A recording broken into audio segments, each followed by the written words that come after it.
자, 일찍 오셔서 많이들 기다렸습니다. 추운 날씨에 불구하고 이렇게 찾으신 우리 국내 언론인 여러분 너무나 고맙습니다. 아마 오늘 국내에 내로는 언론사 다 오신 것 같은데, 여러분 알다시피 지난 3일에 있었던 서부지방법원 폭력사건과 관련해서 지금 SNS나 또 일부 보도를 통해서 악의적인 내용들이 계속해서 살포가 되고 있어서 심지어는 가족에까지 피해가 지금 전가되고 있는 상황입니다.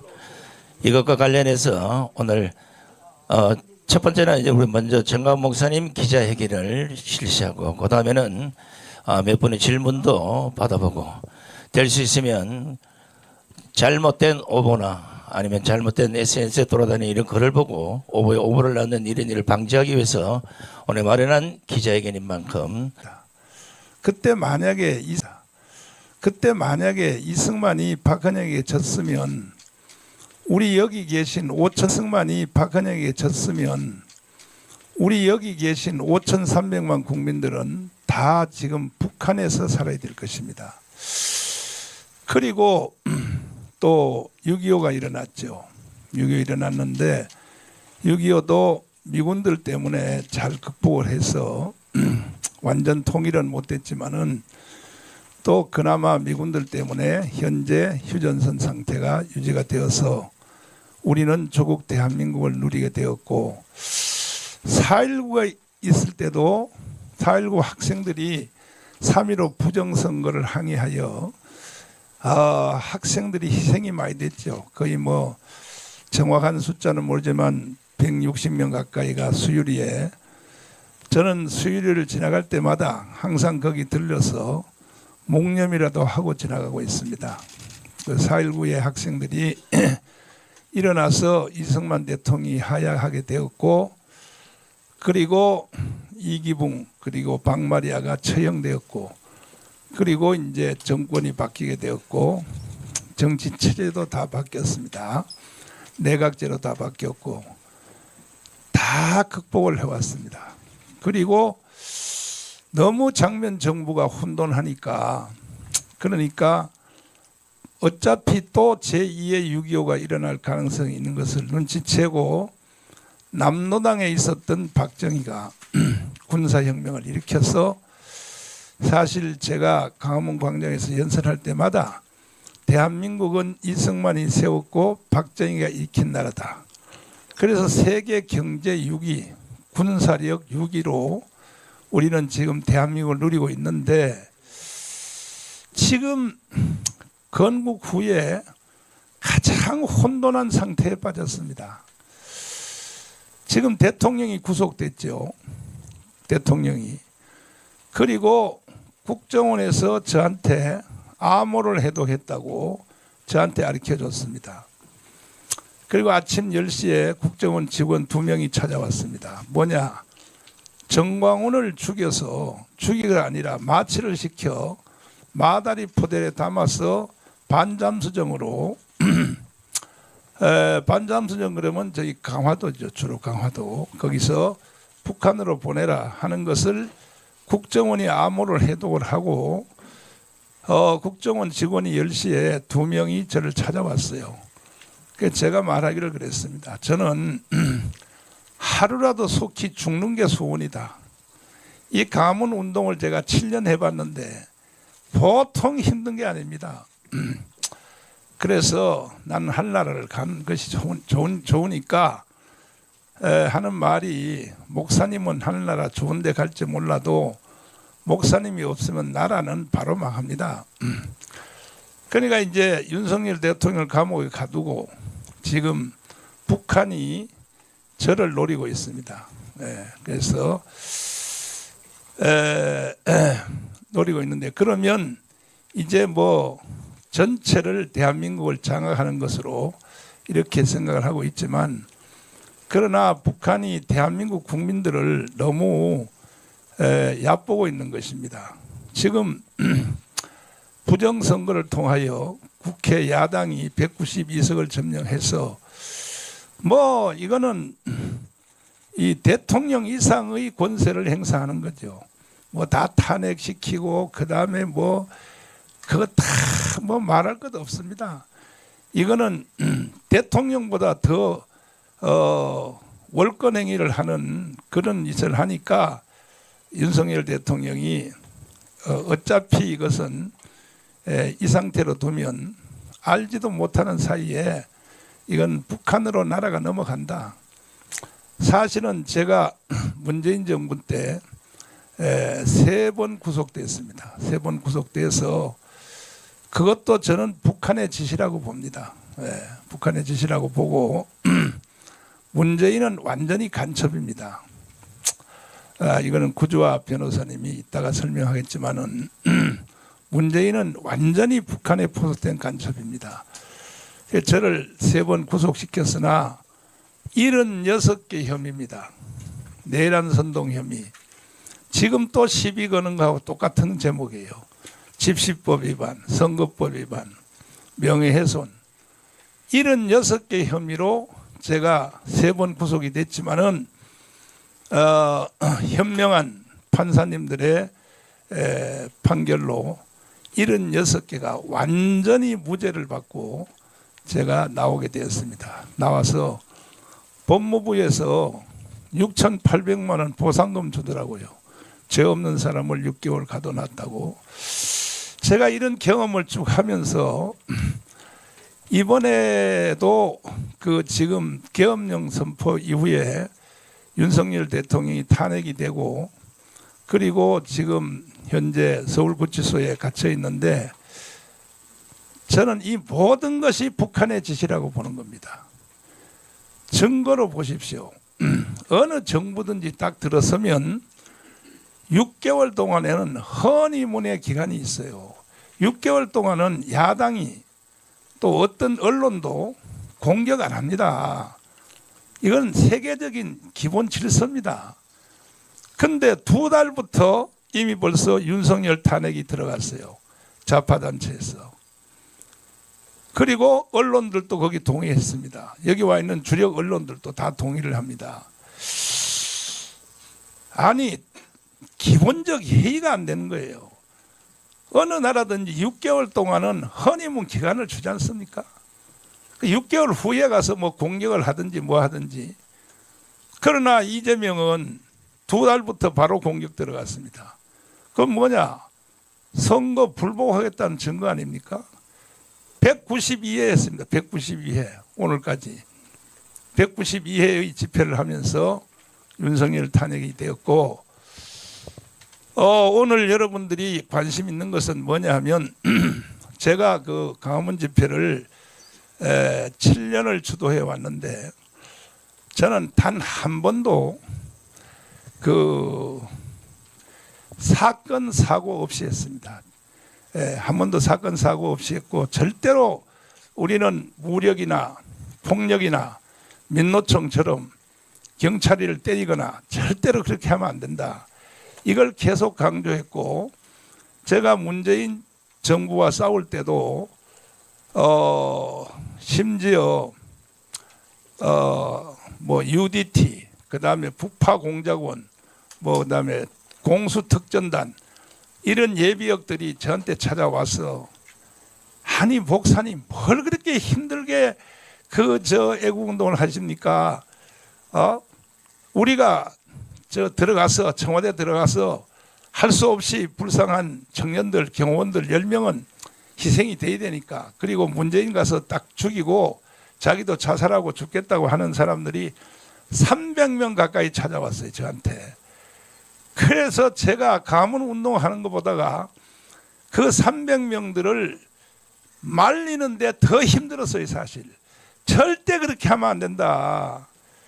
왜 그렇게 하면 안 되느냐 하면 노무현을 안 봤냐? 문재인을 죽이면 문재인이가 부활해버려. 그리고 다시는 정권을 잡을 수가 없어. 그래서 내가 그들을 말리느라고 심지어 저 모 단체에서는 M16 총을 2정을 가져오고 실탕 3,000발을 가져와 가지고 나 그 사람이 누군지 지금 잊어먹었는데 자기가 결행해서 말이야 완전히 문재인 저 죽이겠다 이제 이렇게 했는데 내 이런 사람들을 말리는 것이 가문 운동하는 것보다 더 힘들었습니다. 그 이유는 내가 왜 말렸느냐? 노무현을 보면 모르냐고요. 노무현 거 다 망했었는데 자살하니까 부활해버리잖아요. 부활. 그래서 저는 이 정치 세계에 대해서 관심이 많기 때문에 절대로 그렇게 하면 안 된다. 우리는 정상적인 비폭력으로 그리고 정상적으로 정권교체를 해야 된다 해서 사실 언론 여러분들이 동의할지 모르지만은 우리는 가문운동을 7년을 함으로 최고의 결실을 윤석열을 대통령을 만들었습니다. 그리고 정권 교체를 우리는 이루어내었습니다. 이게 바로 우리는 비폭력으로 해낸 것입니다. 선거 방법을 통하여. 그런데 지금 와서 또 다시 뭐 서울 경찰청에서 뭐 특별수사팀을 만들어서 정강훈을 체포한다, 뭐 구속한다 하는 이 신호탄은 김민석 최고의원이 내가 워싱턴에 그 남순이 그 가져와라. 그 표 가져와라.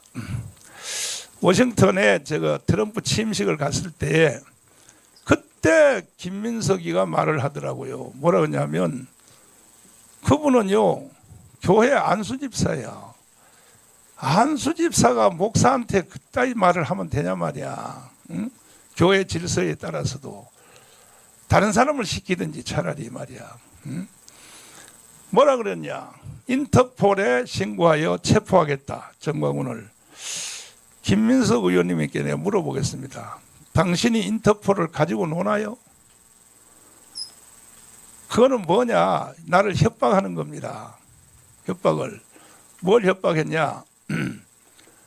날 보고 한국에 들어오지 말란 얘기죠. 한국에 들어오지 말라고 협박한 걸로 보입니다. 저는. 그러나 저는 당당히 김포공항에 체포될 각오를 하고 김포공항에 들어와서 내가 기자회견을 하게 되었습니다. 그래서 지금 그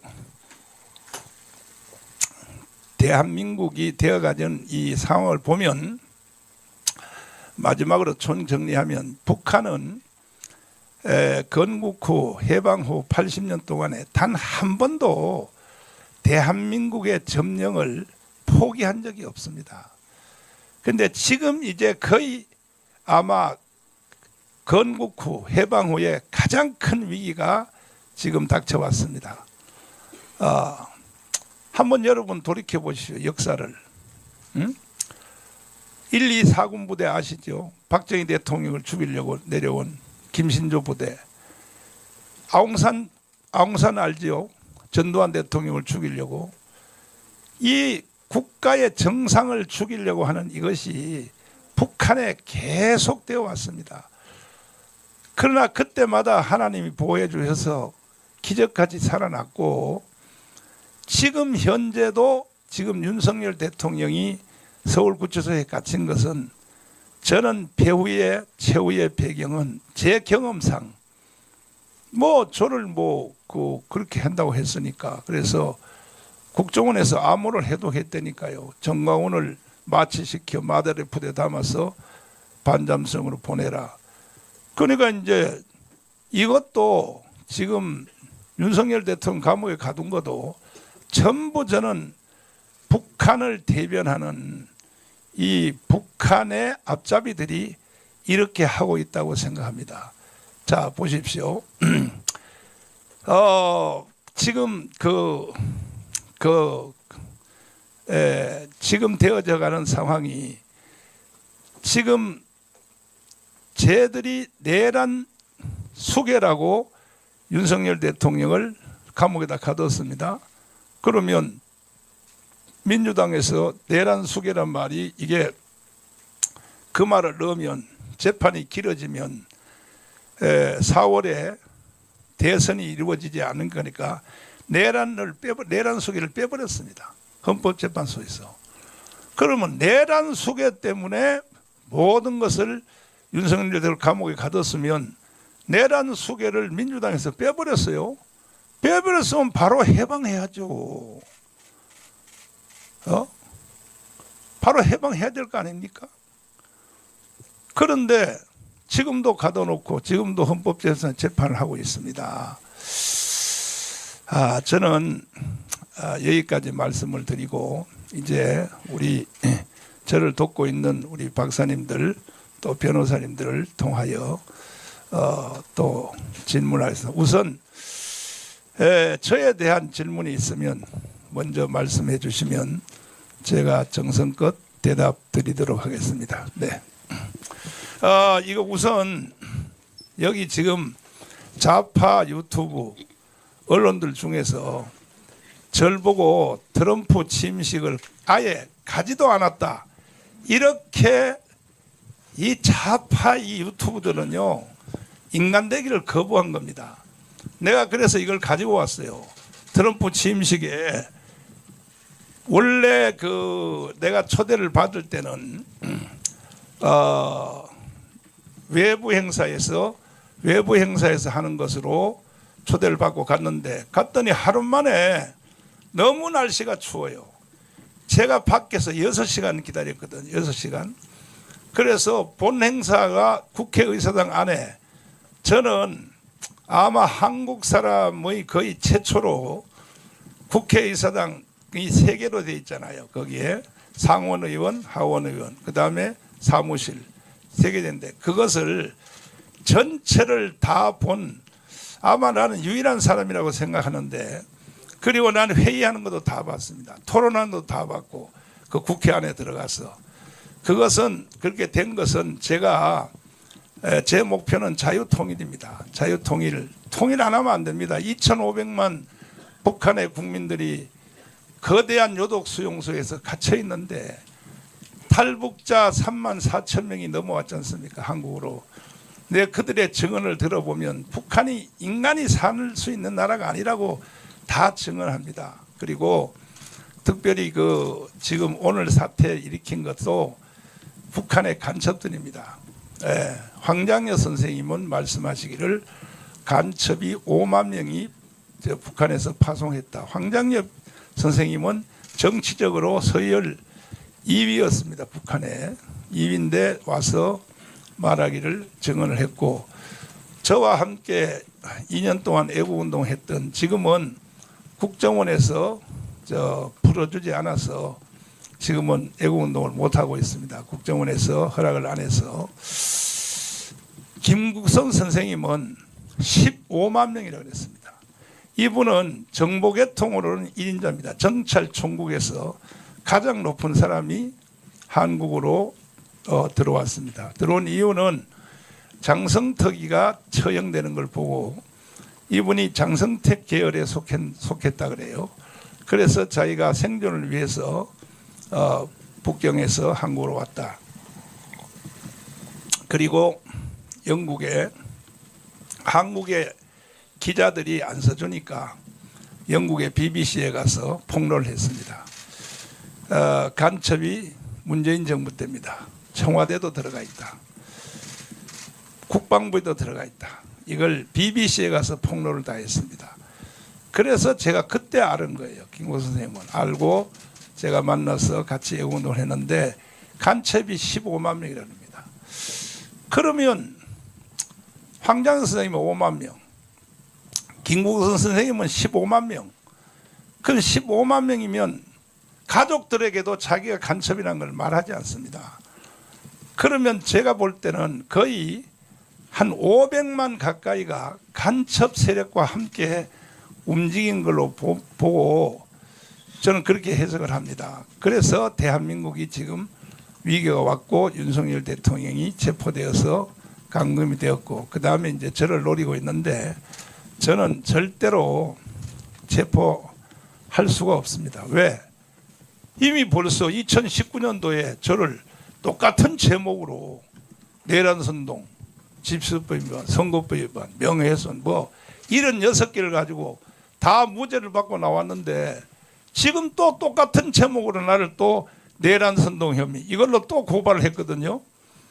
이거는 시작을 김민석 의원이 먼저 딱 포를 쏘니까 신호탄을 쏘니까 그 다음에 좌파 시민단체가 고발하고 그 다음에 서울경찰청이 또 조사를 나서고 이게 오늘날의 대한민국입니다.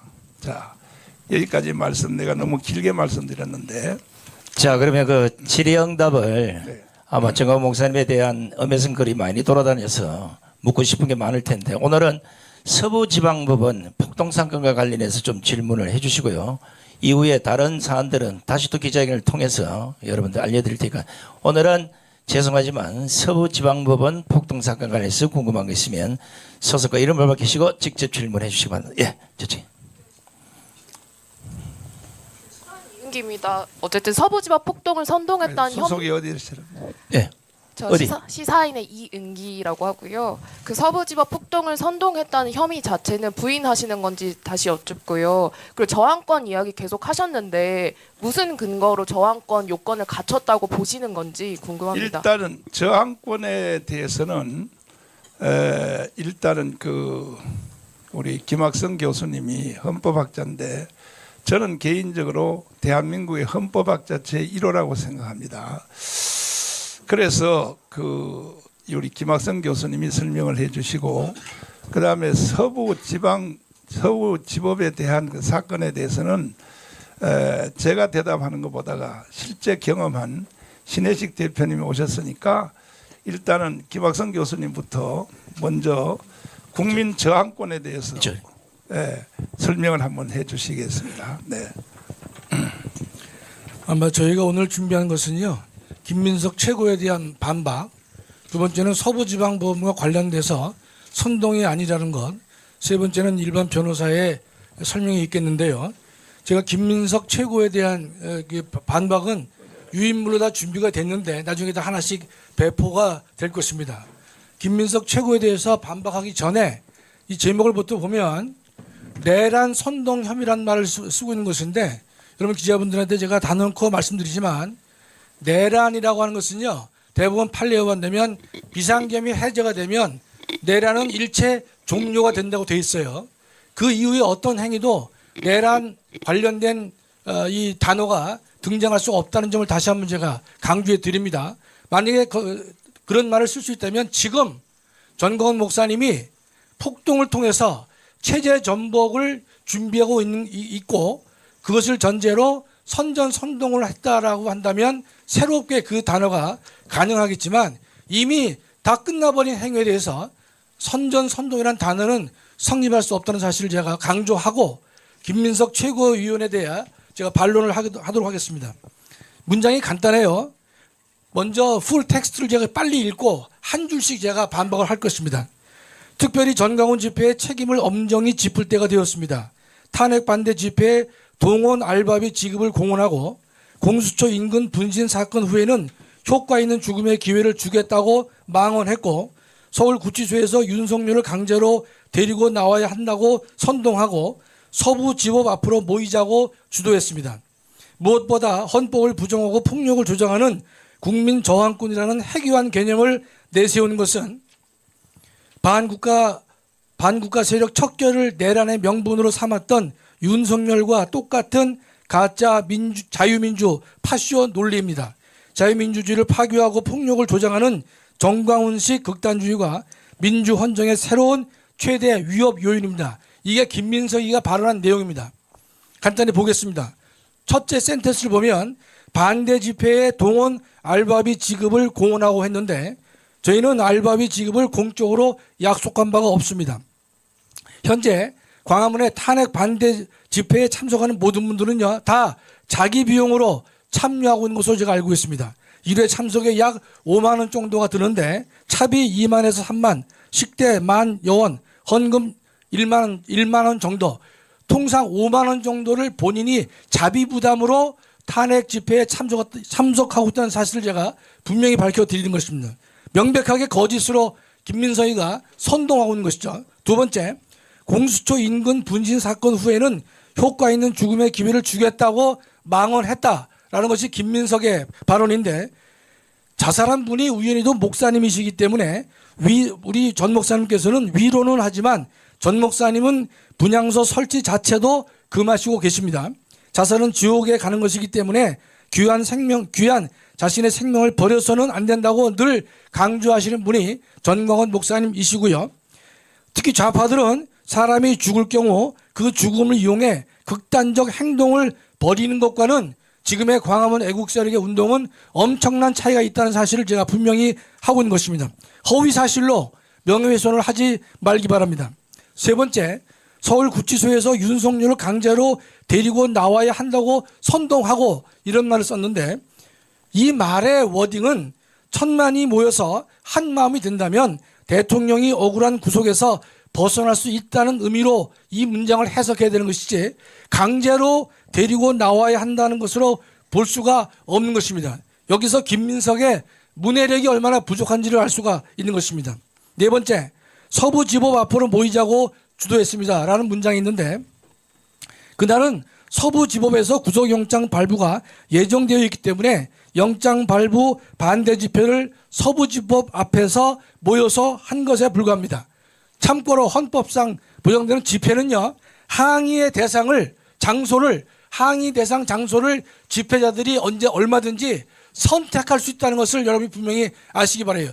항의 장소, 거기를 우리가 선택해서 할 수 있단 말이죠. 서부지방법원에서 영장 발부가 예정되어 있으니까 당연히 서부지방법원 앞에 가서 집회와 시위를 하는 것은 너무나 지극히 당연한 것입니다. 우리가 서부지법 건물 훼손과는 전혀 무관한 것이고, 앞으로 이제 다음에 또 말씀드릴 것인데, 저희는요, 김민석 같이 미 문화원 점거 농성구 같은 국가기관을 점거하고 훼손할 생각이 전혀 없다는 사실을 다시 한번 천명하는 바입니다. 또 무엇보다 헌법을 부정하고 폭력을 조장하는 국민 저항권이라는 해괴한 개념을 내세운 것은, 정말 제가 살다가 이런 말 처음 들어봐요. 제가 30년 넘게 대학에서 헌법 강의를 했고 40년 넘게 헌법 공부를 했지만은 김민석의 무지가 여실히 드러난 대목입니다. 국민 저항권은 뭐냐? 헌법을 부정하는 것이 아닙니다. 파괴된 헌정 질서를 회복하기 위한 국민의 기본권이 되는 것이고, 이 저항권은 국민의 기본권을 넘어서 인간의 권리다, 이렇게 우리가 학자들은 다 보는 것입니다. 따라서 이 저항권은 헌법에 근거가 있다고 해서 발동되는 것도 아니고 없다고 발동할 수 없는 것도 전혀 아닌 것이다. 하늘이 준 천부인권의 가장 대표적인 케이스가 저항권이 되는 것이기 때문에, 만일에 국가 불법이 자행됐을 때는 누구도 저항권을 할 수 있는 것이고, 언제든지 할 수 있는 것이고, 어디서든지 발동할 수 있는 것이 하늘이 준 국민에게 기본적인 권리가 저항권이다. 다시 한번 제가 강조를 드리는 것이에요. 사이로에 대해서. 법과대학 2, 3학년 학생이면 알 수 있는 헌법의 기초 이론에 불과한 것입니다. 4.19회 같은 경우에도 대한민국은요, 불의에 항거한 것이에요. 그때는 저항권으로 시작했지만 마지막에는 것이 혁명으로 완성됐지만, 처음부터 그 4.19 부정선거에 대해서 국민들은 혁명을 하겠다는 생각이 없었습니다. 저항한 것이에요. 당시의 불의에 대해서 저항한 것인데, 그것이 어느 순간에 혁명까지 완성이 된 것으로 봐야 될 것입니다. 저항권은 해괴한 개념이 아니라 법과대학 2, 3학년 학생이면 충분히 할 수 있는 가장 헌법의 기초 이론에 불과하다. 다시 한번 강조합니다. 저항권을 해괴한 개념으로 보는 김민석의 해괴한 논리에 제가 말문이 막힐 뿐인 것입니다. 다섯 번째, 또 뭐라고 얘기를 했느냐? 반국가 세력 척결을 내란의 명분으로 삼았던 윤석열과 똑같은 가짜 자유민주주의 파쇼 논리다, 이렇게 얘기를 하고 있어요. 윤 대통령은요, 반국가 세력의 척결을 하지 않고서는 대한민국이 바로 설 수 없다는 절박한 심정으로 비상계엄을 헌법이 정한 절차와 방법을 준수하면서 선포한 것입니다. 그것도 필요 최소한으로 했던 것이고, 특히 부정선거 의혹의 본거지인 중앙선관위를 집중으로 목표로 삼았다, 우리가 알 수 있는 것이죠.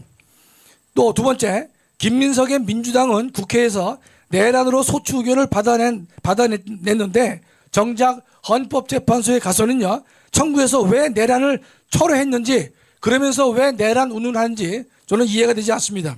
또 가짜 자유민주주의 파시온 논리를 김민석은 운운하고 있는데, 민주당이 벌이는 광란의 칼춤이야말로 자유민주를 부정한다고 저는 확신하고 있는 것입니다. 또한 건전한 애국 운동이나 활동을 파쇼라고 부르고 있어요. 파쇼라는 단어는 주체 사상을 신봉하는 주사파들이 자유민주주의를 공격하기 위해서 주로 사용되는 용어인 것이지 통상의 정상적인 자유민주주의 국민들 사이에서는 파쇼라는 단어를 금기어로 생각하고 있는 것입니다. 그렇다면 김민석이가 파쇼라는 용어를 쉽게 사용하는 것을 보니까 주사파를 추종했던 김민석이 아직도 구태를 벗지 못하고 반국가 세력인 주사파를 추종하지 않나 의심이 드는 것입니다. 마지막으로 김민석은 자유민주주의를 파괴하고 폭력을 조장하는 정광훈식 극단주의가 민주헌정의 새로운 최대 위협 요인이다 이렇게 말을 마치고 있는데 다시 한번 강조하지만 광화문 애국 세력들이 6년에서 7년간 광화문에서 엄청난 대규모 집회를 매주 가졌지만 단 한 번도 폭력 사고를 일으킨 바가 없다는 사실을 확인시켜 드립니다. 또한 폭력을 조장하고 실행에 옮기는 것들은요 민주노총의 단골 메뉴라는 사실을 여러분이 잘 아실 겁니다. 또 전광훈식 극단주의라는 말을 쓰고 있는데 무엇을 가지고 왜 극단주의라고 하는지 본인도 제대로 이해하지 못하지 않나 생각되는 것이고 저 같은 건전한 상식을 가진 사람에게도 이해를 하지 못하게 되는 것입니다. 제가 어제 밤새 생각해 보니까 이 극단주의라는 단어는요 자신이 속해 있는 민주당의 이재명의 일극 체제를 말한다면 극단주의라고 본다면 볼 수 있다라고 제가 밤에 다시 정리를 하게 되었습니다. 이 김민석은 거대 야당의 뒷배를 믿고 마구잡이로 힘없는 선량한 국민의 표현의 자유와 행동의 자유를 강력하게 위협하고 있다는 사실입니다. 누가 자유민주주의를 훼손하고 있는지 우리가 분명히 봐야 될 것입니다. 만일 이재명의 힘이 약해지면 또 누구에게 빌부터 자신의 특기인 철새가 될지 궁금하기 짝이 없는 것입니다. 잘 아시죠? 김민석이가 철새라는 별명은 다 이렇게 알려져 있는 것이고 그는 노무현이 약할 때 정몽준으로 간 것이 저는 기억날 뿐인 것입니다. 이상은 김민석 최고가 우리를 예컨대 또 정광훈 목사님을 비판하는 뭐 극단주의다, 저항권 어떻다 이렇게 한 얘기를 제가 풀 텍스트를 가지고 제가 구절구절 말씀을 드렸습니다. 필요한 자료는요 다 준비되어 있기 때문에 기자들은 나중에 한 부씩 가져가시면 좋겠습니다. 감사합니다. 김민석 최고위원님에게 제가 제안합니다. 언제 어디서 어떤 방송사에든지 저하고 공개 토론 한번 합시다. 내가 제안했습니다. 공개 토론 안 나오면 당신이 하는 말은 다 거짓말로 저는 그렇게 취급을 하겠습니다. 그리고 지금 서울경찰청에서 그 서부지법 폭동 사건을 계속 연결하려고 특수팀을 만들어서 진행을 하는데 여기에 대해서는 우리 신혜식 대표님이 거기서 앞에서 이끌었기 때문에 설명을 해드리도록 하겠습니다. 네. 자, 그날 서부지방법원 앞에서 직접 집회를 주도하고 또 해산 명령까지 본인이 다 했기 때문에 그 사정을 누구보다 제일 잘 알고 있기 때문에 우리 신혜식 대표에게 직접 한번 들어보겠습니다. 예, 기자 여러분들 뭐 잘 아시겠지만 1월 18일 서부지법 사건과 관련해서는 저희 대국본 그리고 집회를 주도했던 신혜한수 팀은 전혀 관련이 없습니다. 그날 광화문 집회에서 서부지법 앞까지 행진이 됐는데 이 행진은 당일 12시경 경찰과 협의하에 이동하게 됐습니다. 4시에 집회가 종료되고 바로 서부지법으로 이동을 했는데 저는 그 전날부터 이 서부지법 앞에 집회에 대해서 문제를 경찰 측에 제기해 왔습니다. 미신고 집회고 집회가 과격해지고 있다. 계속 경찰에게 전화를 해서 문제 제기를 했고 통화 내역과 녹취록까지 갖고 있습니다. 그렇기 때문에 집회 주최 측이 뭐 난동을 부렸다거나 문제를 일으켰다는 주장은 전혀 사실이 아니다. 16일부터 미신고 집회가 계속되었고 17일 저는 직접 경찰 측에 이게 심각해질 것 같다. 문제가 많다라고 전화를 했고 또 이와 관련된 녹취록까지 저한테 있습니다. 경찰은 문제를 알고도 방치를 한 것이죠. 또 당일 오전에 기자회견을 통해서 윤석열 대통령에 대한 체포영장이 부당함을 알리려고 했지만 현장의 미신고 집회자들의 여러 가지 불법적인 행위로 저희는 또 그날 당일 기자회견마저 취소했습니다. 이거는 뭐 다 증거 내용으로 남아있는 거죠. 그러나 경찰은 행진에 대해서 허가를 해줬어요. 이후에. 참 저도 그날 경찰이 서부지법 앞 행진을 허가해 준 점에 대해서 야 이거 자칫 우리 대국본 집회와 지금 미신고 집회자들 간에 또 사람이 많이 몰리면서 문제가 있을 것이라고 저는 판단을 했습니다. 그러나 경찰이 행진을 허가해 줬기 때문에 대국본은 행진을 했고 그리고 저는 그 자리에서 집회와 관련돼서 상당히 안전 조치를 여러 차례 집회 참여자들에게 강조했습니다. 이 내용은 신의 한수와 관련 영상에 다 담겨 있습니다. 일부 집회 참여자들이 서부지법 담을 넘자 충돌하자 이런 발언들이 나왔지만 절대 충돌하지 말고 경찰과 몸싸움이나 욕설도 하지 말라는 경고 방송을 무려 100여 차례 이상 가까이 제가 계속 진행을 했습니다. 그렇게 진행을 해오다 경찰이 7시 경이 되니까 집회를 해산해라 경고 명령을 내렸습니다. 그리고 또 이후에 한 7시 반경에 집회 해산 명령을 또 한 번 내렸습니다. 세 번째가 되면은 그때부터는 수사 의뢰가 들어가기 때문에 세 번째까지 갈 수가 없었고 다만 저는 경찰에게 이렇게 요구했습니다. 지금 이 미신고 집회자들이 해산을 해야 되고 또 우리 집회 참여자들도 너무나 많이 왔기 때문에 이걸 당장 해산하게 되면 문제가 생길 수 있다. 왜냐? 바로 거기에는 이 앰프 차량, 통제할 수 있는 스피커 차량이 없기 때문에 해산하게 되면 그래서 오히려 좀 더 시간을 끌면서 해산하는 게 어떻겠냐고 저는 경찰에게 권고를 했습니다. 1차 해산하고 2차 해산하고 3차 해산하는 데까지 적어도 1시간 반 정도가 걸린다고 경찰에게 요구했지만 경찰은 빨리 해산하는 게 좋겠다고 30분가량의 시간을 더 줬습니다. 그래서 저는 경찰에게 다시 얘기했죠. 이렇게 되면은 나중에 문제가 된다. 통제를 해야 되는데 이렇게 30분 만에 해산하게 되면 집회 참여자들이 분산 해산하면서 여러 가지 갈등이 있을 수 있다고 경고를 했지만 경찰은 30분의 시간을 줬습니다. 그래서 8시 30분에 해산하게 된 거죠. 그리고 저희는 경고 방송을 또 했습니다. 해산하면서도 남아서 끝까지 상황을 지켜보실 분들도 계시겠지만 우리는 윤석열 대통령의 체포와 구금이 부당하다. 오늘 영장이 기각될 것이다. 때문에 우리는 한남동으로 이동하자. 저는 사실 그날 체포영장이 기각될 것인지 인용될 것인지 저는 알 수 없습니다. 다만 그러나 거기에 있는 많은 인원들을 해산시키고자 희망적인 메시지를 던지고 그리고 한남동으로 상당수의 인원을 이동시켰습니다. 몇 시에? 8시에 이동시켰죠. 그러니까 8시에 이동시키고 8시 30분. 해산 시간은 8시 30분이고요. 그리고 장비 철수가 30분 정도에서 1시간 정도가 걸렸습니다. 그래서 장비는 21시에 모두 철수가 완료됐고 8시 30분. 그러니까 해산 요청을 받은 건 8시고 8시 30분에 저희는 경고 방송을 하고 그 경고 방송에서도 우리는 한남동으로 이동할 것이고 또 절대 남아 계신 분들은 경찰과 물리적인 폭력이라든가 몸싸움, 말싸움 이런 걸 하지 마라. 안전하게 모두 한남동으로 이동하자고 제가 방송을 했고 그 방송 내용은 지금 각 유튜버에 다 남아 있습니다.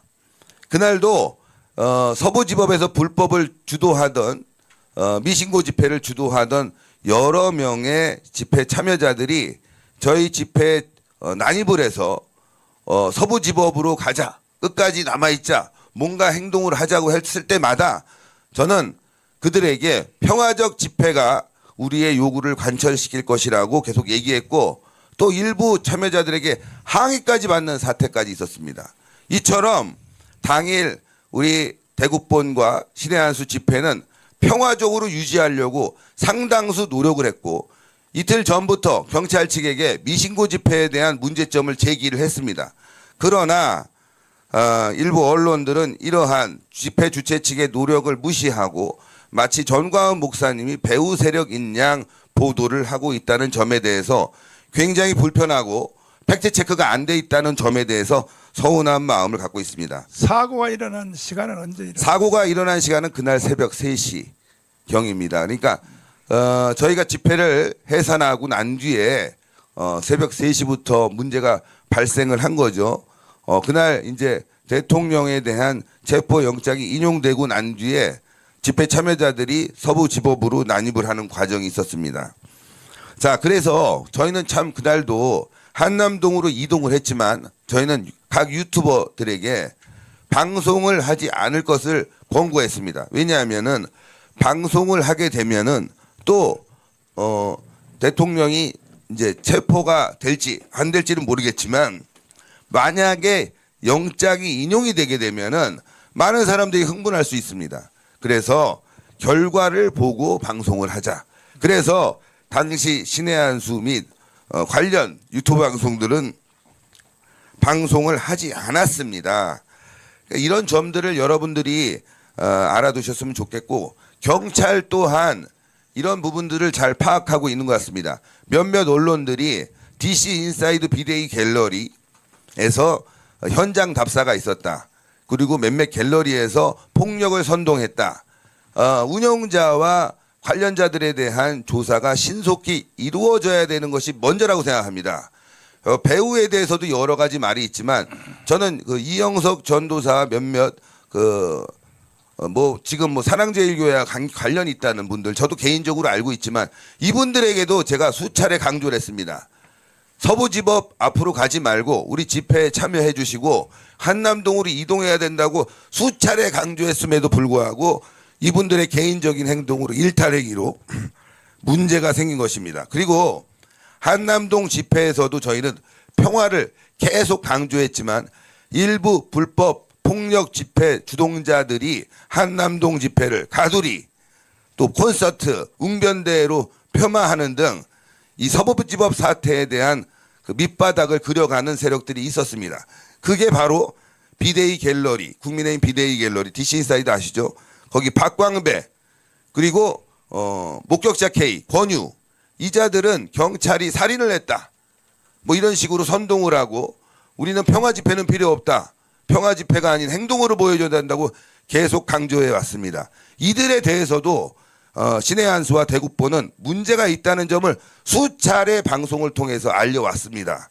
그럼에도 불구하고 계속 전광훈 목사님을 배후 또 폭력 집회를 선동한 부분으로 지금 보도가 되고 있는 점은 굉장히 오해가 있고 착각이 있다. 또 하나는 박근혜 대통령 탄핵 때도 단두대를 세워서 박근혜 대통령을 탄핵시키라고 했고 또 이번에도 민노총 등 탄핵 찬성 시위대는 윤석열 체포조를 결성해서 사적 제재를 가하려고 했습니다.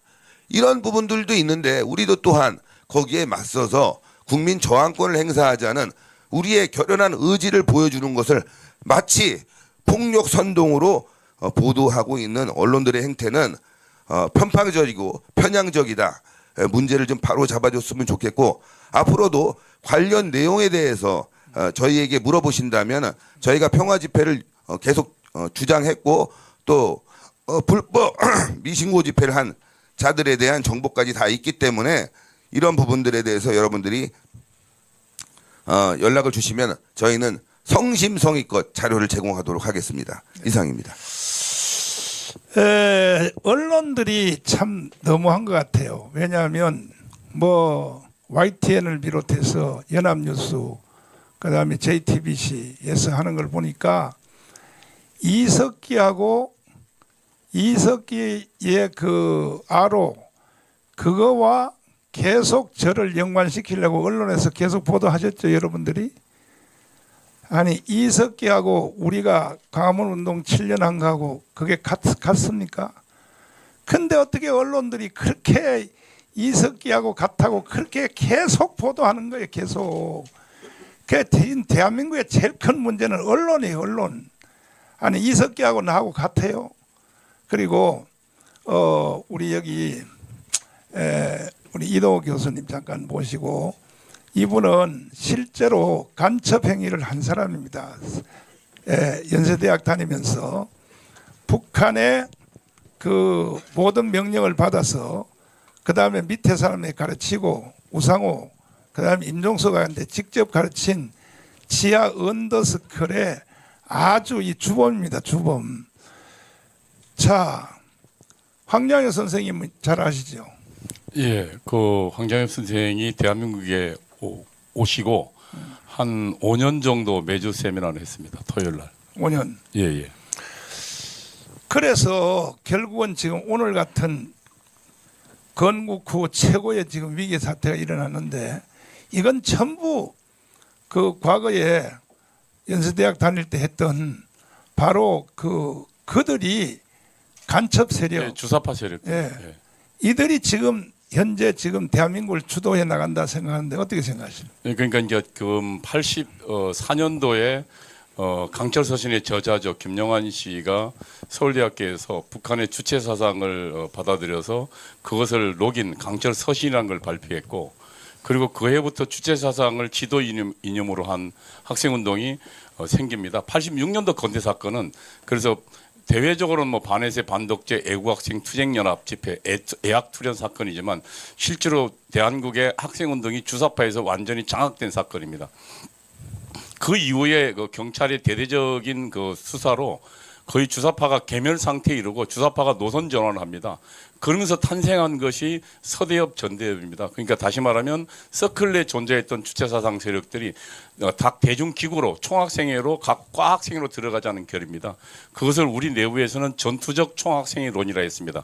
그래서 운동권 세력이 특히 주체사상 세력들이 전부 학생회 단위로 들어가서 학생회를 장악합니다. 그리고 나타났던 게 87년도 6월 투쟁입니다.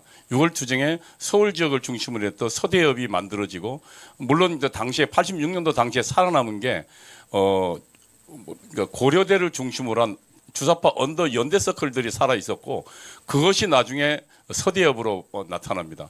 그리고 6월 투쟁 성공 이후에 87년도 8월 달에 전국 최대의 조직 전대협이 탄생하게 되죠. 그리고 그 전대협은 나중에 한청년으로 가서 훨씬 더 주체 사상의 지도임을 더 정확하게 합니다. 전대협은 정확하게 이야기할 수 있는 게, 당시에 우리는 매일 북한의 구국의 소리 방송을 매일 청취하고, 거기에서는 투쟁론, 다시 말하면 민족해방 민주주의 혁명론을 강의했고요. 그리고 거기서는 투쟁 과제를 제시하고 구체적 투쟁의 구체적인 슬로건을 제시했습니다. 그런 슬로건은 지금도 계속되고 있더라고요.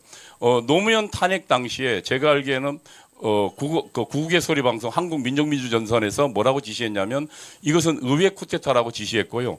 1시간도 안 돼서 국회에 당시 여당이죠. 더불어민주당의 보좌관들 입에서, 그리고 여당 대표 입에서 나왔습니다. 그때도 의회 쿠데타라는 용어는 북한이 제시한 용어입니다. 그리고 그 후에도 여러 번 뭐 지금 우리 이번에 석권호 간첩단 사건에서 나타나지만 구체적인 투쟁 과제를 제시합니다. 뭐냐면 의회 이태원 참사 사건을 특대의 국민의 저항운동으로 조직하라. 그리고 그 안에 구체적 구호를 국민이 죽어간다, 이게 나라냐, 퇴진이 추모다라고 구체적 투쟁 과제를 지시하는데, 그 내용 그대로 그 당시의 집회에 나옵니다. 이처럼 북한은 한 번도 당시에 지금 이 주사파에 대한민국에 남한이 침투한 주사파들의 세력을 통한 대한민국 내부 변혁을 바꾼 적이 없습니다. 저는 이제 이번 사태를 꾸준히 보는 게, 지난 40년간 이 주사파 세력은 세력을 확장시켜 왔습니다. 그리고 그들은 이제 지하에서부터 대한민국 주도 세력이 되었습니다. 뭐 아시다시피 노무현 문재인 대통령 때는 이미 청와대를 장악한 청와대 비서실장 임종석 비롯한 거의 대부분 주사파 세력들이 다 장악했죠. 그리고 또 하나 지금 뭐 민변 같은 경우도요. 그리고 또 하나 법원에도 들어갑니다. 법원에 들어간 많은 사람들, 우리법 연구회 같은 세력들이 주체 사상과 직접적 연계되어 있거나 혹은 우호 관계에 있습니다. 그리고 뿐만 아니라 언론에도 들어가고 문화계 전체에 들어가서 그리고 또 뭐 교사에게로 들어갑니다. 그러면서 우리 대한민국의 주류 세력이 됐습니다. 어느덧. 그리고 그것이 지금은 누가 주도하는가 그것만 얘기해. 지금 그 이야기를 좀 제가 해보겠습니다. 우선 이재명 씨의 탄생은 성남에서 시작됩니다. 당시 성남은 우리 운동권의 그러니까 주사파 운동권의 성지 같은 곳이었습니다. 성남에 우리 운동권 주력에 대부분이 많이 들어갔고 거기에서 그 당시에 성남 지역을 장악하고 있던 이석기 세력과 만납니다. 그리고 거기서 성남시장 당선될 때도 이석기 세력이 내세웠던 김미희가 아예 후보 사퇴를 해버리면서 성남시장이 됩니다. 그리고 성남시장이 당선된 후에는 성남시의 거의 대부분 인수위원회를 완전히 경기동부연합 이석기 세력이 장악합니다. 그리고 나중에 이들은 경기도지사로 가고 그리고 대통령 후보로까지 갑니다. 여당에. 당시에 우리 충북 동지의 사건 아시지만 거기에 지령문에 이렇게 그러니까 그 통보문에 이렇게 나옵니다. 보도문에. 북한에 보낸 겁니다. 이재명 씨가 대통령 후보가 될 수 있도록 북한에서 지원해달라. 그리고 그 지원은 현실화됐고 이재명 주변에 한총련, 경기동부연합 그리고 온갖 주사파들이 다 거기에 모였습니다. 그래서 그걸로 통해서 대중 세력도 있었죠. 그걸 통해서 후보가 됐고 그리고 그 후보가 된 사람이 지금 현재 그러니까 야당의 완전 주도권을 장악하고 있는 것입니다. 저는 이번 사건이 이재명과 이재명 뒤에 있는 이석기의 난이다. 저는 이렇게 생각합니다. 자, 이제 또 개인적 질문을 받기 전에 구조화 변호사님 어디 가셨나? 네. 지금 계속 내란 선동 혐의로 저를 지금 압박하고 있는데 그 내란은요 민주당에서 내란을 헌법재판소에서 빼버렸잖아요. 그럼요. 예.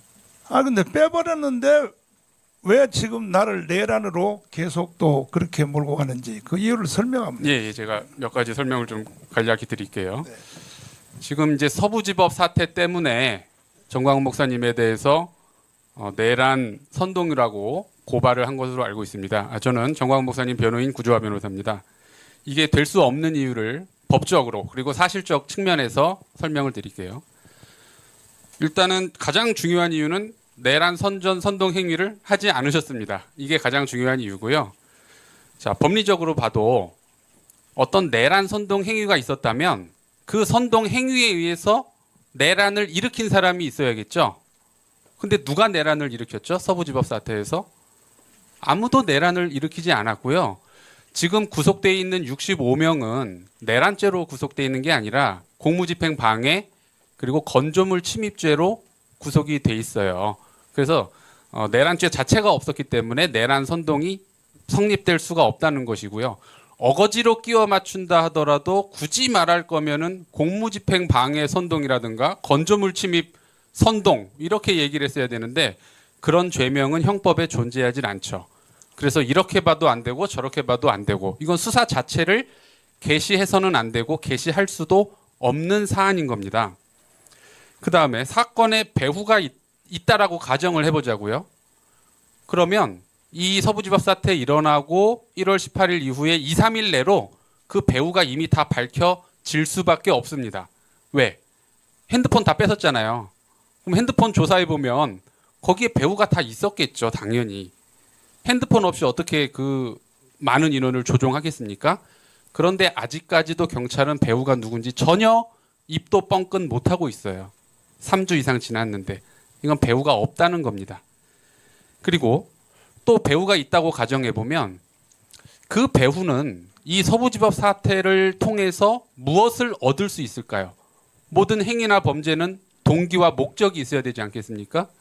근데 서부지법 사태를 통해서 돈을 얻겠습니까? 명예를 얻겠습니까? 권력을 얻겠습니까? 인기를 얻겠습니까? 네, 얻을 수 있는 게 아무것도 없죠. 그래서 이건 행위의 동기나 목적 자체가 없기 때문에 그런 배후는 존재할 수 없다는 것이고 그리고 언론에서 나오는 그 당시의 목사님의 발언들 몇 개를 보면 이제 국민 저항권 행사하자. 그거 아까 교수님 말씀하셨듯이 국민 저항권 행사하자는 게 내란 선동이라고 하면 이건 코미디가 되죠. 어떤 헌법학자도 이건 인정할 수 없을 겁니다. 그리고 구치소에서 대통령님을 모시고 나오자. 이 발언은 대통령에 대한 불법 체포, 구속 행위가 부당하니 대통령님은 적법하게 석방되어야 한다. 이런 취지의 규탄 발언이지 진짜 구치소를 가서 대통령을 강제로 모시고 나오자는 말이 아니죠. 그건 물리적으로 불가능해요. 구치소는 들어갈 수가 없습니다. 탱크 같은 게 있지 않는 한은 물리적으로 불가능한 거고, 그리고 그게 내란 선동이면은 사람들이 구치소로 가서 해야지 왜 서부지법으로 갑니까? 그건 장소적으로도 연결이 전혀 안 되죠. 그리고 이틀 전 언론 기사를 보니까 이제 언론도 좀 많이 바뀌고 다른 법조인들도 제가 하는 말이 아니라 이 사건에 대해서 내란 선동이 될 수 없다라는 법조인들의 인터뷰가 이미 많이 나왔더라고요. 김한규 변호사, 그리고 고검장 출신의 익명의 변호사, 그리고 신민영 변호사, 이런 분들이 이미 다 언론 통해서 내란 선동은 여기 적용될 수 없다 이렇게 다 밝혔습니다. 그래서 이틀 전 또 뉴스 보니까 피의자로 입건했다. 정광훈 목사를 피의자로 입건했다. 이런 기사가 이틀 전에 나왔어요. 근데 전담팀을 꾸린 거는 열흘 이상 지났습니다. 그럼 서울경찰청은 피의자로 입건하기도 전에 전담팀 7명을 꾸려서 수사했다는 겁니까? 이거 불법 수사죠. 그래서 만약에 이런 사실이 또 드러난다면 여기에 대해서도 책임을 물을 수밖에 없습니다. 그리고 진짜 내란범은 누굽니까? 진짜 내란범은 여러분 다 아시다시피 공수처장 오동훈, 그리고 서부지법에서 불법 체포 구속영장을 발부한 이순영 판사, 차은경 판사, 그리고 이거를 부추긴 이재명 대표와 더불어민주당 국회의원들이 진짜 내란범이죠. 이미 다 고발이 들어가 있고, 이분들이 왜 내란범이냐? 아니, 대통령, 헌법기관인 대통령에 대해서 강압에 의해서 전복시키려고 했잖아요. 공수처는 내란죄 수사권이 없는 거 다 아시죠? 공수처는 여기에 대해서 빠져나가기 위해서 인지수사를 했다라고 합니다. 직권남용으로 수사하다가 내란죄를 인지하게 됐다. 아, 이게 알고 보니 직권남용이 아니라 내란죄구나. 하지만 이거는 너무 납득할 수 없죠. 계엄 이후, 계엄 바로 다음 날부터 바로 내란죄라는 말이 전국에 다 퍼졌는데 어떻게 내란죄 수사가 인지수사가 되겠습니까? 그래서 수사 자체가 불법이기 때문에 여기에 대해서 위법수사, 그리고 위법한 영장을 발부한 판사들이 진짜 내란범입니다. 네. 자, 시간 관계상 저희들은 3.1절까지 국민 저항권을 극대화하여 이 대한민국을 새로 개조하지 아니하면 이번에 윤석열 대통령이 살아서 돌아온다 해도 한번 생각해 보세요. 지금 국회가 192석 있는데 또 계속 또 탄핵할 것입니다. 그래서 저는 살아와도 희망이 없다고 생각합니다. 그래서 저희들은 자유마을 대국본을 중심하여 우리가 3.1절까지 1,000만 명이 한자리에 광화문광장에 딱 모여서 모든 국민들이 봐도 이거는 국민 저항이 완성이 되었다. 전 국민들이 인정할 수 있도록 하는 숫자를 저는 1,000만 명으로 봅니다. 그래서 1,000만 명을 모아서 진행을 할 것이고, 이번에 3.1절은 1919년 3.1 운동을 능가하는 이러한 우리가 저항운동을 우리가 진행할 것입니다. 자, 이제 또 다른 언론사에서 질문 있으시면 질문해 주시면. 자, 지금 아마 대부분의 내용은 아마 설명이 좀 됐을 것 같은데 다 받기라 좀 힘들고, 저 마이크 주세요. 소속까지 좀 밝혀주시고요. 네. 네, 안녕하세요. 저 MBN의 손성민 기자라고 하는데요.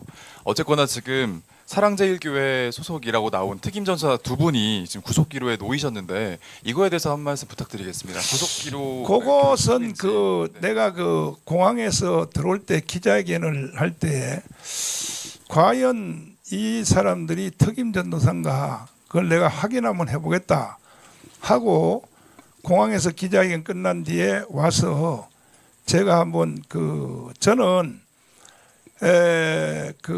2019년 3번 구속됐을 때 제가 당회장직을 사실은 사표를 냈습니다. 그래서 지금 저는 사랑제일교회 원로 목사에 불과하고 그래서 저는 사실 우리 교회 안 나가려고 그랬습니다. 그건 뭐 좀 부끄러운 얘기지만은 내가 3번 구속된 상태에서 우리 교회 장로님들이 내 후임자를 찾으러 다녔다고 이 변호사님들이 나한테 가르쳐줬어요. 그래서 아 그래? 그러면 나는 이제 석방돼서 나가도 사랑제일교로 돌아가지 않는다.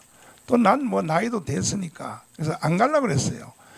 근데 막상 이제 76개 혐의로 무죄돼서 나오니까 성도들이 목사님이 없으면 우리 교회는 무너지니까 그러면 뭐 행정, 당회장 이것은 다 그대로 사표를 내시더라도 설교만큼 해주세요. 그래서 지금 저는 가문 운동하고 설교하는 거 이것만 하지 지금 뭐 저는 원로 목사인데 이제 질문하신 내용대로 그래서 나는 그 사실 행정에 대해서 잘 몰라요.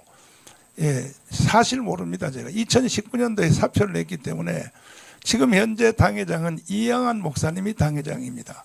그 앞에 당회장은 또 정시대 목사님이 당회장이었었고 그 행정에 대해서는 제가 관여 자체도 안 하고 제가 모르는데 아니 하도 그 김민석이가 공격을 해서 그래서 공항에서 내가 기자회견 한 내용 그대로 내가 한번 알아보겠다. 그 사람들이 특임 전도사인지를 가서 봤더니 이분들은요 다른 데서 이미 전도사가 돼 가지고 더 그 윤영보 전도사는 그 광주에서 황경순 목사님 교회에서 전도사가 돼 가지고 애국운동 하기 위해서 그냥 우리 교회에 출석한 사람이고 그리고 또 이영석 전도사도 이영석 전사는 사실 감옥을 한번 갔다 왔어요. 갔다 와서 내가 한 번 이제 딱 만났는데 갔다 와서 수고했다고 해서 내가 이제 안수기도 한번 해주고 그게 이제 딱 그것은 이번에 그 서부지법에서 일어나기 한참 전이고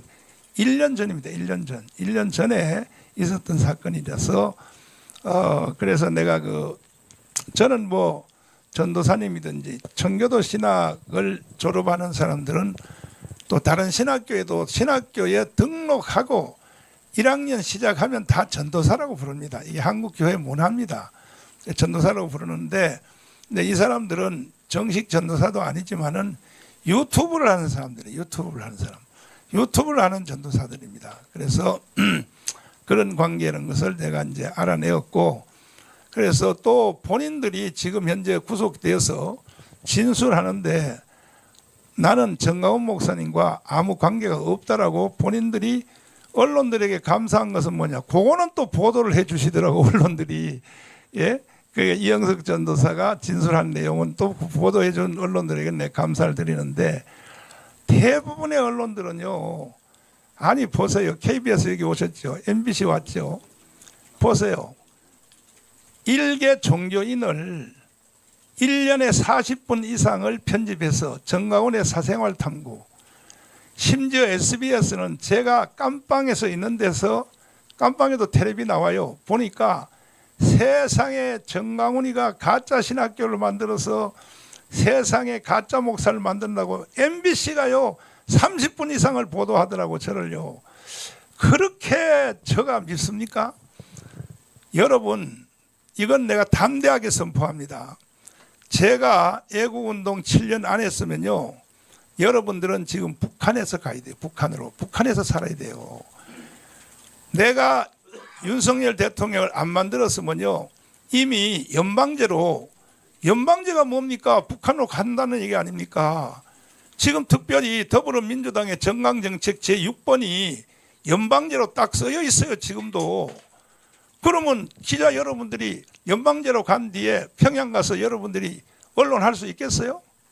바로 처형입니다. 처형.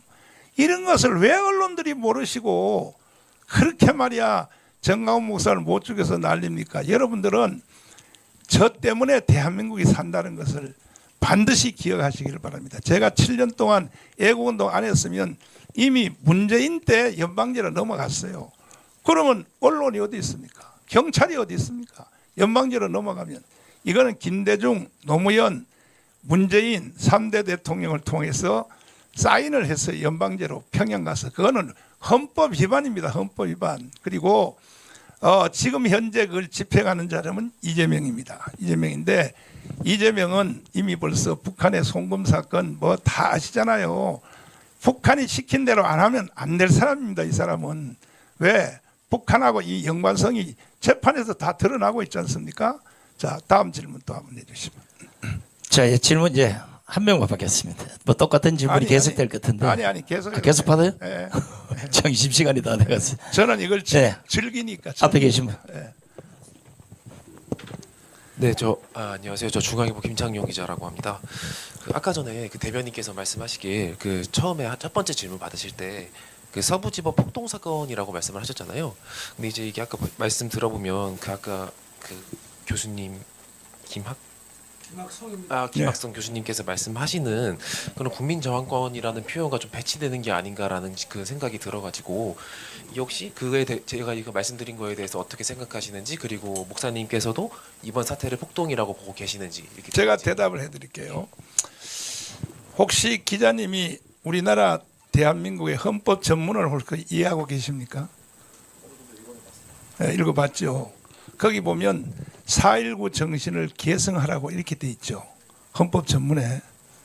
그러니까 국가가 어려울 때는 4.19처럼 하란 얘기입니다.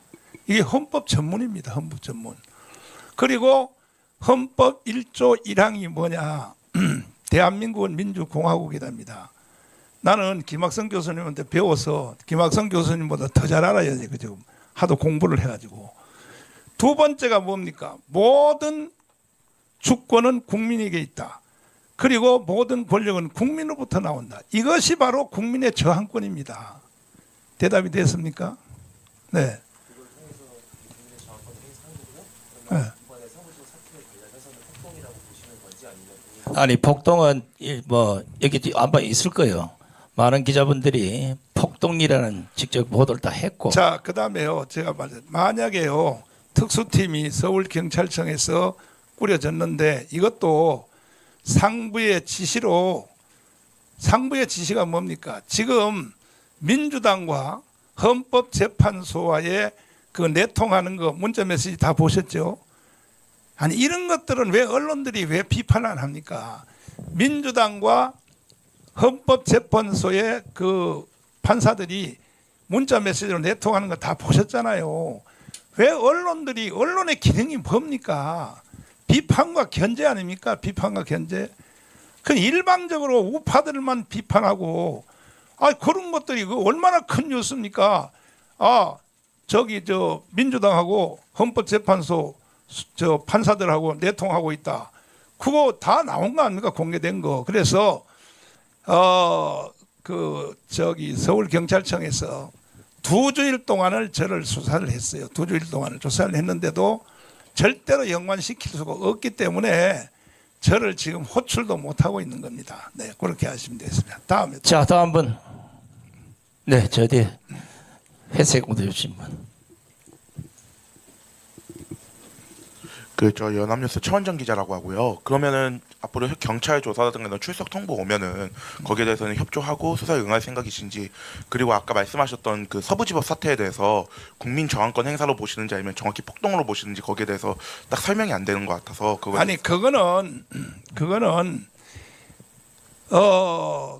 저 폭동도 아니고 아까 구주화 변호사님 설명 이미 다 했습니다.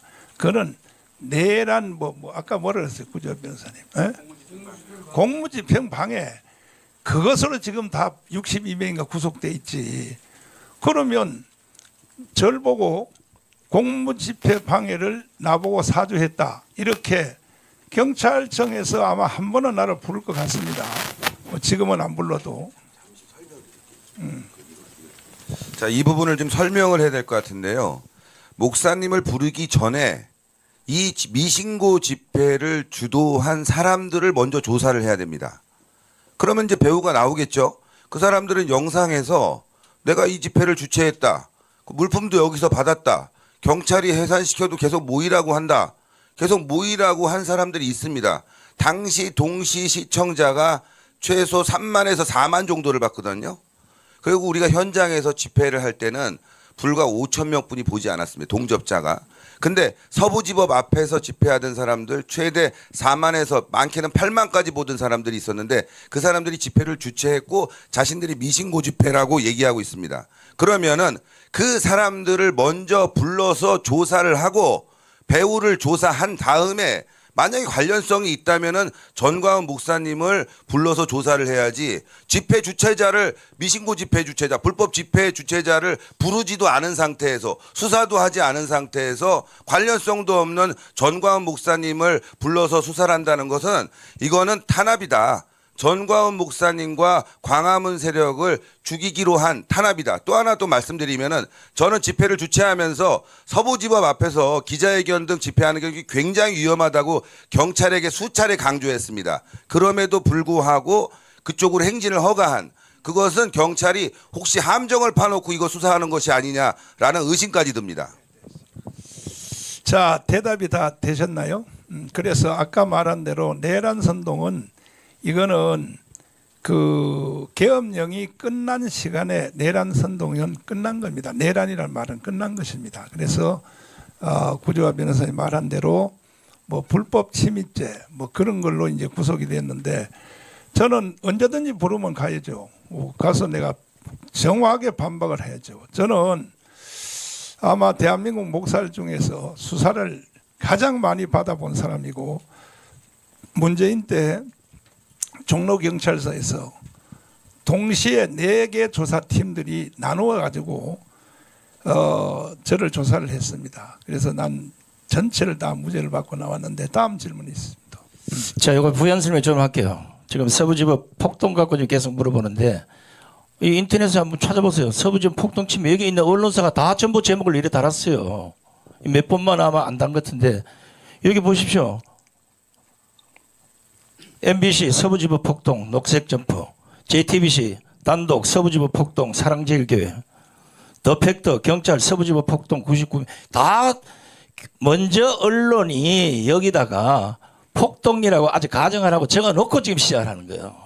이거부터 여러분들이 수정을 해야라고 제가 하는 거예요. 죄송하지만 저도 한때 언론밥을 먹었기 때문에 우리가 돼서 제가 말씀을 드리는 겁니다. 이거 지금 예. 표현을 그런 게 아니고 이 지금 제목이 이래 나와 있기 때문에 예. 아니지 이게 폭동이란 아닌데 예. 아니 그게 그런 의도가 아니고 들어보세요. 자 꼬투리 부지 마시고 그게 자, 아니고 들어보세요.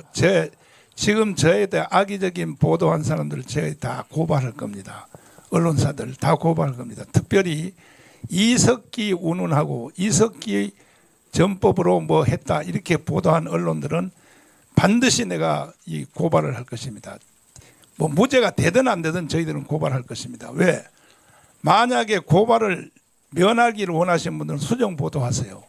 이석기와 같다. 정강훈이가 이석기와 같다. 이렇게 보도한 언론들은 수정하면 그리고 사과 방송 해주면 내가 용서하겠습니다. 안 그러면 반드시 고발할 것입니다.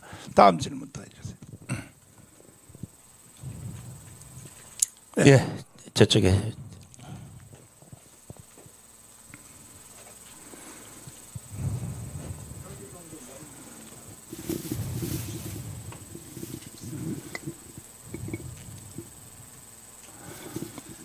아까 이영석 전도사님은 1년 전에 그 본 사이라고 말씀해 주셨고 윤영부 전도사는 따로 본 적이 있거나 아는 사이는 아니신지 먼저 여쭙고요. 그리고 두 번째로 그 처음에 국정원에서 찾아와서 이렇게 뭐 반잠수정 이런 내용을 말씀해 주셨다고 했는데 그럼 국정원이 현재 목사님의 신변 보호를 해주고 있다고 주장하시는 걸로 확인해도 되는지.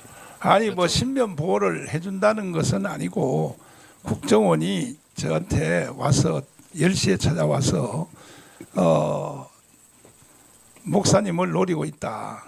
그러니까 경호에 조심하라 해서 지금 우리 황준선 장군님이 저를 개인 경호를 하고 있습니다. 사실 삼성 장군이. 그래서 이제 윤석열 대통령 감옥에 넣었으니까 두 번째 이제 나를 노리는구나 하는 것을 제가 국정원을 통해서 알게 됐죠. 국정원이 찾아왔어요. 2명이 직접 우리 교회 찾아와서 나한테 조심하라고 그렇게 하고 있습니다. 네. 다음 또 다른 질문. 윤영보요? 윤영보 전도사는 그 원래 광주에서 그 황경순 목사님 교회에서 전도사 하다가 애국운동 하기 위해서 우리 교회로 왔는데 제가 뭐 지나가면서 주차장에서 이렇게 보고 이렇게 한지 제가 지금 뭐 원로 목사인데 그 뭐 밑에 그 조나단 목사님이 방송을 잘못했어요. 뭐냐면 특임 전도사라고. 특임 전도사가 난 특임 전도사 그래서 내가 가서 확인해 보니까 특임 전사도 아니고 그냥 애국운동 하기 위해서 서울로 온 사람입니다. 그래서 우리 교회를 다니고 있고 주차장에 이제 다니면서 가끔 인사하면 인사할 정도 이 정도의 관계지 내가 무슨 뭐 아니 그런 애들하고 내가 대화할 군번입니까? 제가 지금 나이가 지금 70이 넘고 원로 목사인데. 예. 요 좀 부연 설명을 하면 이해가 될 것 같은데 사랑제일교회 아마 와보신 분들이 많이 있을 거예요. 교회가 협소해서 주차장이나 뭐 엉뚱한 장소에서도 지금 예배를 보고 있는 거고 그것도 좁아서 안 돼서 지금 광화문 광장에 나와서 집회를 보고 있는데 수백 명의 전도사, 수백 명의 목사님들, 목사님 천재가 아닌다면 다 기억하기는 어려울 거예요. 그런 것 때문에 정확히 알고 있다, 모른다. 알 수는 있겠지만 이런 형태로 설명을 드린 거니까 그걸 꼭 양해하시고요. 무조건 그 교회 다니니까 뭐 그 교회 왔다 갔다 하니까 목사님은 다 알아야 된다. 이건 아닌 것 같아요. 그렇게 좀 양해를 좀 해주시기 바랍니다. 다음 질문. 다음 질문 한번 받고 해야지. 저 이제 한 번만 더 받겠습니다. 거의 다 나온 것 같은데. 없어요? 예, 없는 걸. 말씀하시죠. CBS 박인 기자라고 하는데요. 그 아까 말씀하신 이염석 전도사가 그 감옥 갔다 왔다고 하셨는데 그때 받은 혐의가 뭔지랑 그 광화문 집회에서 뭐 5만 원 정도 소요된다고 하면서 1만 원 현금 쓴다 했는데 그거는 뭐 필수로 내야 되는 건지. 그거는 말씀을 드리면 CBS라 그랬죠. CBS 로컬 뉴스가 왜 그렇게 정강훈을 못 잡아먹어서 그렇게 비판합니까? 그것도 허위로. CBS는 기독교 방송이잖아요. 기독교 방송을 목사를 그렇게 죽이려고 그렇게 그 로컬 뉴스 보면요. 나는 인간이 아닌 걸로 나와 있어. 인간이 아닌 걸로. 제발 앞으로 나하고 좀 사이좋고 그 CBS 그 로컬 뉴스 있잖아요. 진행하신 분. 날 좀 한번 초대 한번 해주세요. 내가 가서 좀 변명 좀 하게. 일방적으로 그냥 보도를 해버리니까 나는 인간이 아닌 걸로 나와 있단 말이야. 그런데 조금 전에 질문한 내용이 뭐죠? 바로 이영석 전사님 그것도 아까 구주화 변호사님 말한 그대로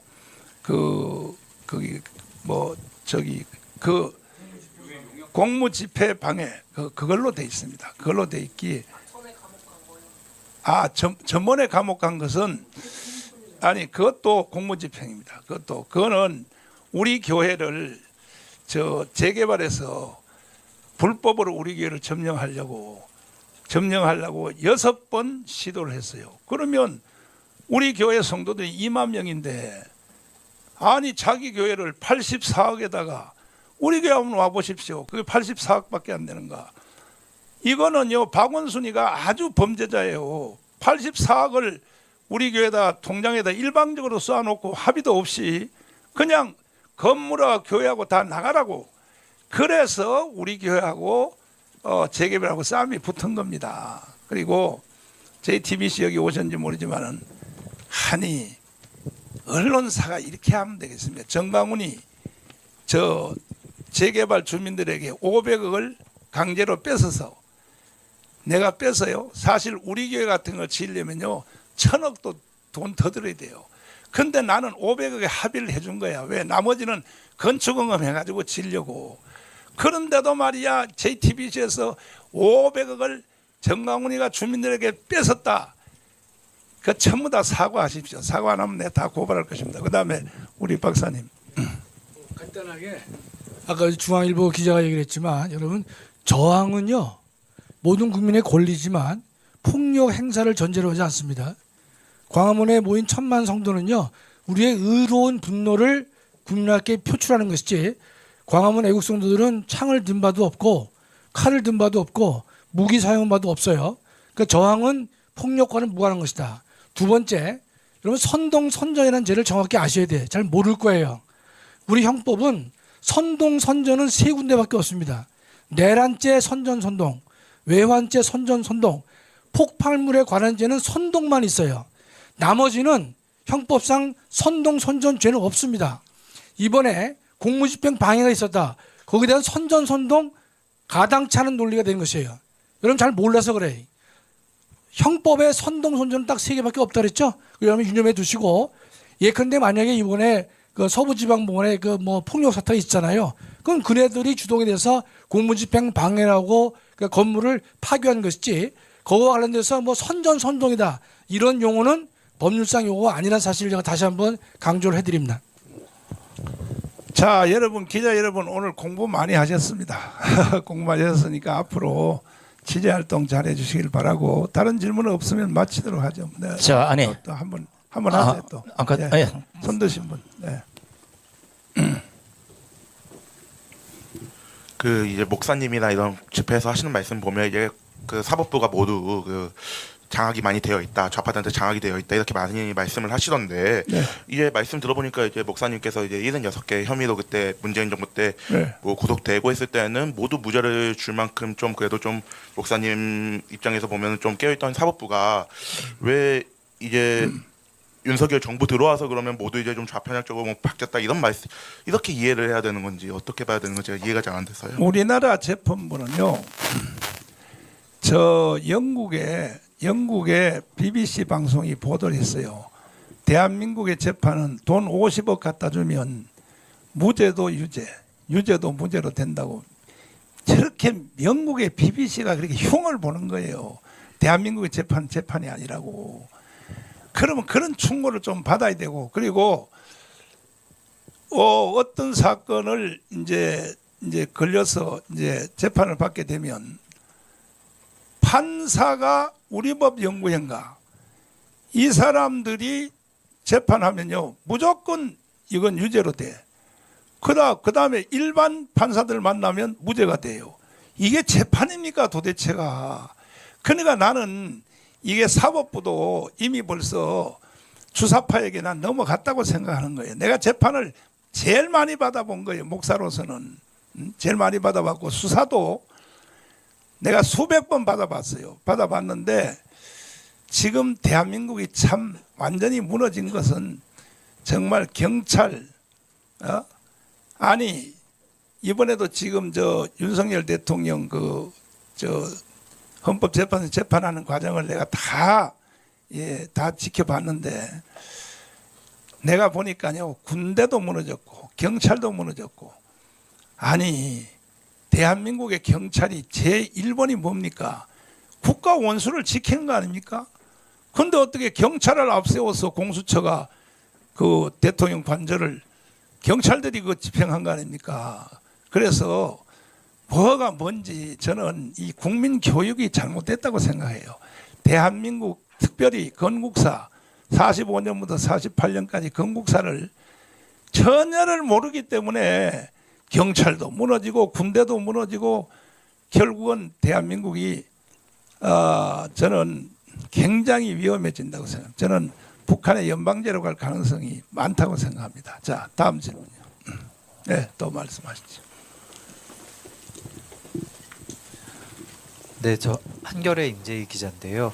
그 아까 말씀해주신 부분 중에 그 서부지법 폭력 사태가 있었을 때 실제로 유튜브 채널에서 여기 위신고 집회를 열고 마치 서부지법으로 들어가서 선동하고 있다는 사람들이 있었다라고 말씀을 해주셨는데, 적극적인 방어권 차원에서 그 사람들을 고발할 계획이나 뭐 이런 것들이 좀 있으신지? 저는 모르고, 그건 모르고 신혜식 대표는, 저는요 그날 그 서부지법에 가서 연설하면 할 때 절대로 경찰과 충돌하지 마라, 그 다음에 폭력하지 마라. 내가 그 유튜브에 다 나옵니다. 내가 그걸 경고하고, 저는 몸이 안 좋으니까 바로 연설 끝나고 왔고, 그리고 그 다음날 우리는 또 트럼프 대통령 취임식에 가야 되기 때문에 저는 바로 빠져나왔어요. 이것은 이제 신혜식 대표님이 잘 아시죠. 예, 고발장 써놨습니다. 예, 다 증거 체증됐고, 심지어는 말이죠. 당일 영상 지웠어요. 그 유튜버들은. 근데 이게 문제가 될 거라고 생각해서 저는 전날부터 영상 다 다운로드 받아놨습니다. 일부러. 미리 준비를 해놓은 거예요. 이거 심각해지겠다. 그래서 영상 다운로드 다 받아놨고 그리고 관련 자료들 다 채증해놨고 그래서 고발장도 다 이미 써놓은 상태입니다. 다만 경찰이 고발하기 전에 불러야 되는 거 아닙니까? 뻔한 거잖아요. 조사를 하면 다 나오는 내용입니다. 그 사람들이 미신고 집회를 했고 선동을 했다는 걸 나오고 다 나오는 상황인데도 불구하고 아직도 그 미신고 집회 주최자들을 조사 안 한다는 거는 전광훈 목사님을 음해하고자 전광훈 목사님을 걸고 넘어지려고 혹시 언론 플레이를 경찰이 하고 있는 것이 아닌가를 의심하고 있어요. 그래서 일단 기다려 볼 겁니다. 경찰이 만약에 그자들을 조사나 수사를 하지 않는다면은 저희가 고발장을 써놨기 때문에 바로 고발장 제출하겠습니다. 제가 내란 선동 혐의를 했다 해도 무죄예요. 왜? 나는 2019년도에 이게 공식 메뉴야 메뉴. 내란 선동, 집시법 위반, 선거법 위반, 명예훼손. 나는 그걸 76개를 다 무죄를 받았다고요. 무죄 받았는데 무슨 또 내란 선동을 또 아니 그래서 나는 뭐 경찰이 부르고 하면 다른 사건도 부르고 하면요. 일단은 내가 이 조중동에 광고 낸 거 있죠. 광고 낸 거. 이런 내용을 가지고는 더 이상 나를 고발하지 말아라 하고 내가 왜? 좌파단체들이 계속 그 엉뚱한 짓을 하니까 그래서 조중동에다가 광고 낸 게 있어요. 이런 혐의에 대해서는 더 이상 나를 고발하지 말아라. 이 시간 이후로 고발하면 내 용서하지 않겠다고 조중동에다가 저도 돈이 없어요. 돈이 없지만 조중동에다 광고까지 냈다고요. 이런 내용은 날 고발하지 말아라고. 그런데도 지금도 김용민이가 1번입니다. 김용민이가 끊임없이 고발하고 있어요. 예. 자, 다음 질문 또 말씀하시죠. 이제 시간이 마지막으로 이제 한 분만 질문을 받고. 뉴스핌 조준경 기자입니다. 친해식 대표님께 질문드리고 싶은데 그 아까 전에 고발장 쓰셨다고 했는데 그 당일 영상을 지은 유튜버들도 있다고 하셨어요. 근데 그 특정되는 유튜버들이 있는지 채널명이나 채널명 알려드릴게요.